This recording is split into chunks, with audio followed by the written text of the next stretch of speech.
Hi friends, எல்லாம் சாப்பிட்டீங்களா? எல்லாம் என்ன சாப்பிட்டீங்க? இன்றைக்கி லஞ்சு நம்ம வீட்டில் சிக்கன் தண்ணி குழம்பு தான் செய்ய போகிறோம். அதுக்கு ஒரு கடாயில் 1 ஸ்பூன் மிளகு, 1 ஸ்பூன் ஜீரகம், ஒரு ஸ்பூன் சோம்பு, இது எல்லாத்தையும் போட்டு நல்லா வறுத்துக்கலாம். இது லாஸ்ட்டாக பவுடர் பண்ணி குழம்பு சேர்க்க போகிறோம். அதுக்கப்புறம் கடாயில் எண்ணெய் ஊற்றிட்டு சோம்பு போட்டு தாளிச்சிட்டு நான் வெங்காயம், தக்காளி, பச்சை மிளகாய் எல்லாத்தையும் அரைச்சிட்டு அதை சேர்த்துக்கலாம். சேர்த்துட்டு கூடவே 1 ஸ்பூன் அளவுக்கு இஞ்சி பூண்டு சேர்த்துக்கலாம். சேர்த்துட்டு நம்ம க்ளீன் பண்ணி வச்சுருக்க சிக்கனையும் சேர்த்து இது எல்லாத்தையும் போட்டு நல்லா வதக்கிட்டு இதுக்கு தேவையான அளவு உப்பு, மஞ்சத்தூள், குழம்பு மிளகாய்த்தூள் இது எல்லாத்தையும் சேர்த்து நல்லா வதக்கிட்டு குழம்புக்கு தேவையான அளவு தண்ணி ஊற்றிக்கலாம். இது தண்ணி ஊற்றி நல்லா கொதிக்கட்டும். அதுக்குள்ளே நான் சக்கரை கிழங்கு வாங்கி வச்சுருந்தேன். பசங்க அவிக்க சொன்னாங்க.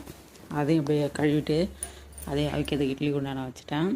அப்புறம் மிளகாத்தூள் வேறு ஆயிடுச்சு. மிளகா மல்லியில் காய வச்சிட்டேன். இப்போ அதுக்கான செலவு மட்டும் காய வச்சுக்கலாம். அதுக்கு சோம்பு, ஜீரகம், மிளகு, அதுக்கப்புறம் கடலைப்பருப்பு, துவரம்பருப்பு, பெருங்காயம், மஞ்சள் இது எல்லாத்தையுமே கட் பண்ணி போட்டு காய வச்சு எடுத்துக்கலாம். அப்படியே மிளகாத்தூளை போட்டு அரைச்சி எடுத்துகிட்டு வந்துடலாம். இப்போ குழம்பு ரெடி ஆகிடுச்சு.